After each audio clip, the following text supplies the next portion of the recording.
Iran जंग के बीच America का राष्ट्रपति पद छोड़ने का एक दावा सामने आया है। उन्होंने कहा कि वेनेजुएला में मुझे मिलने लगी सबसे ज़्यादा वोट। बहुत कुछ चल रहा है दोस्तों इस समय जियो पॉलिटिक्स में। अब डोनाल्ड ट्रंप वेनेजुएला की सत्ता संभालेंगे या अमेरिका की, ये निर्णय स्पष्ट नहीं है। देखो खबर सामने आ रही है, ईरान जंग के बीच अमेरिका का राष्ट्रपति पद छोड़ेंगे ट्रंप, कहा वेनेजुएला में मुझे मिलेंगे सबसे ज़्यादा वोट। अमेरिका के राष्ट्रपति डोनाल्ड ट्रंप का जंग के बीच बड़ा बयान सामने आया है। उन्होंने दावा किया कि वेनेजुएला में भी काफ़ी पॉपुलर है और वहां राष्ट्रपति पद के लिए चुनाव लड़ने पर विचार कर सकते हैं। पश्चिम एशिया में छिड़ी जंग के बीच अमेरिकी राष्ट्रपति डोनाल्ड ट्रंप का बड़ा बयान सामने आया है। उन्होंने दावा किया कि वेनेजुएला में भी वह काफ़ी पॉपुलर है। उन्होंने कहा कि यूएस में बतौर प्रेसिडेंट अपना कार्यकाल पूरा करने के बाद वह वेनेजुएला में राष्ट्रपति पद के लिए चुनाव लड़ने पर विचार कर सकते हैं।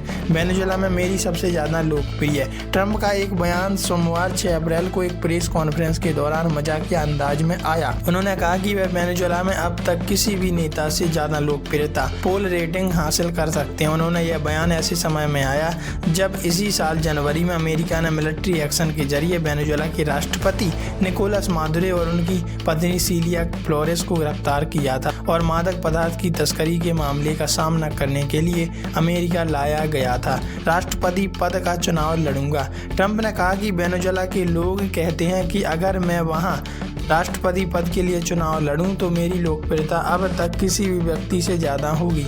इसलिए जब मैं यहाँ अमेरिका में अपना काम ख़त्म कर लूँगा तो वेनेजुएला जा सकता हूँ। उन्होंने कहा कि मैं जल्दी स्पेनिश सीख लूँगा, इसमें ज़्यादा समय नहीं लगेगा। मैं भाषाओं के ज्ञान में अच्छा हूँ और मैं वेनेजुएला जाऊँगा और राष्ट्रपति पद के लिए चुनाव लड़ूंगा। डेल्सी रोड्रिगेज संभाल रही हैं सत्ता। यूएस प्रेसिडेंट ने आगे कहा, फिलहाल हम वहाँ के निर्वाचित राष्ट्रपति से बहुत खुश हैं। बता दें कि वेनेजुएला में 3 जनवरी को निकोलस मादुरो की गिरफ्तारी के बाद उपराष्ट्रपति डेल्सी रोड्रिगेज ने कार्यवाहक राष्ट्रपति के रूप में जिम्मेदारी संभाली। ट्रंप ने प्रेस कॉन्फ्रेंस के दौरान यह भी कहा कि वेनेजुएला के साथ संघर्ष 35 मिनट में खत्म हो गया और उन्होंने दावा किया कि अमेरिका ने अब तक वहां से करोड़ों बैरल तेल हासिल किया है।